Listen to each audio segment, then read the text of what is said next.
Brought to you by the Every Dollar app. Start budgeting for free today. So I am a divorced mom of 2 teenagers, and I've been following your program actually since 2007, so I don't have any debt. Good. No mortgage. I have a large savings and investments.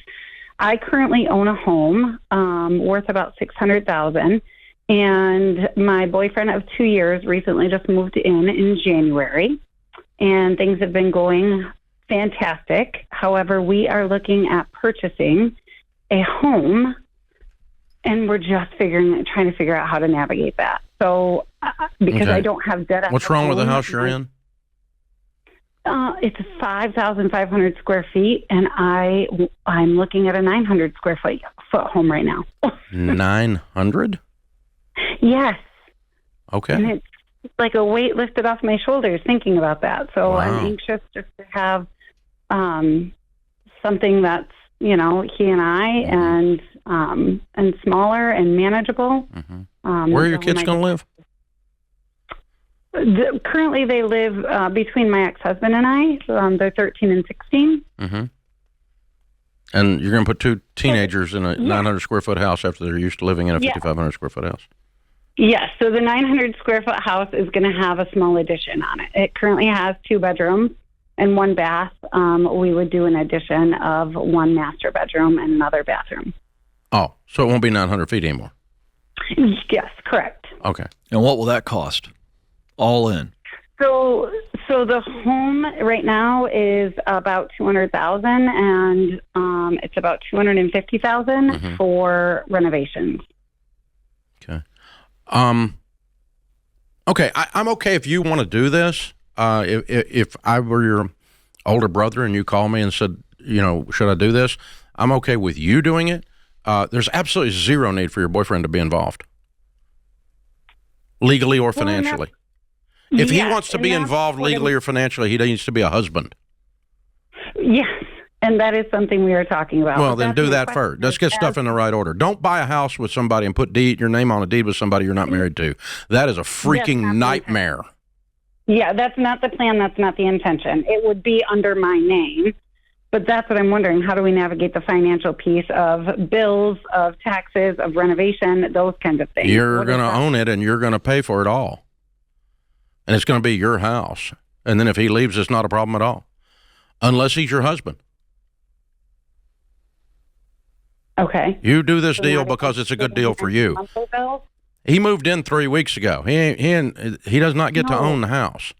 He moved in January. I know, but 20 seconds ago, right? I mean, it's not, yeah. You're going to charge your boyfriend rent? You think that's good? Well, no, I'm not thinking rent. Well, no, you're asking how he's going to get in. Yeah. He doesn't need his hands on any of this, and you don't need any of his money. You've got plenty of money. You sell a 600,000 square foot house, you end up in a 400,000 square foot house. $600,000 house, you end up in a $400,000 house. You can do this if he's not there. And you need to do this by yourself, or you need to be married, one or the two.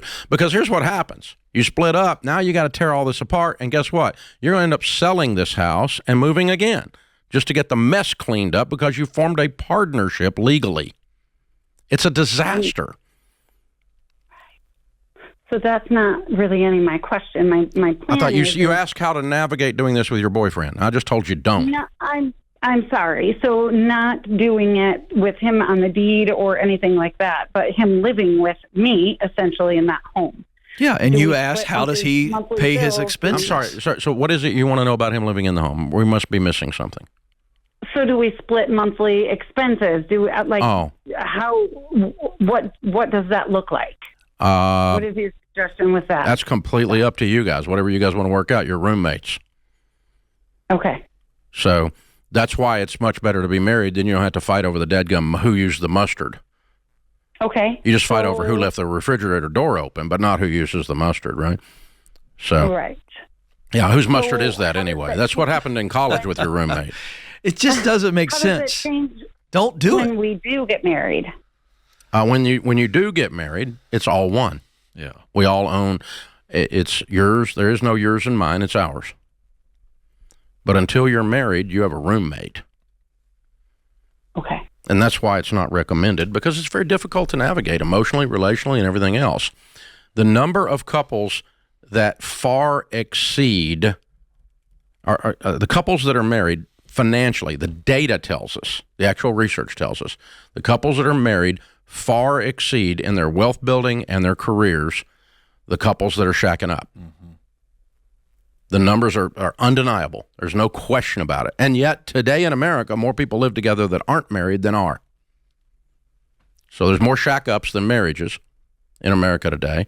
And yet, the data is crystal clear that those of us that are married, we have what's called, the statisticians call it the marriage advantage, in that we outpace in our incomes and we outpace in our wealth building those that aren't married and shack up. And so there's just no reason to do this. I mean, either get married or don't, paint or get off the ladder. That's right. But if you're going to do it, you just got to figure out the terms of being a roommate. But please, God, don't put him on the deed, and don't let him put $100,000 into this deal to get this master bedroom added on and all that crap. Then you got to figure out how to give him his money back when he decides he likes somebody else, or, it's a painful mess. And so, yeah. I just think charging your boyfriend for utilities and rent just is a recipe for tension. We know that money issues are the greatest cause of tension within married couples. My goodness, I just don't know why you do it. I think you need a little bit of patience. You're a mature woman who's in good financial stead. I just don't know why you'd even take this on. I think it's creating unnecessary relationship risk. That's what I think. Yeah. But anyway, do whatever you want to do, hon. But number one rule is don't buy houses with people you're not married to. You're saying you're not going to do that. That's good. Number two rule is it's very difficult to navigate through what you're talking about as far as who pays for what inside of these things. People have all kinds of different models, and some of them are more successful at it than others. And then number three, the marriage advantage in the statistics is something to seriously consider. And so we always are big fans of marriage around here, because it's what's good for you, and we love you guys. We want you to win. It's so simple. Create your free every dollar budget today, the simplest way to budget for your life.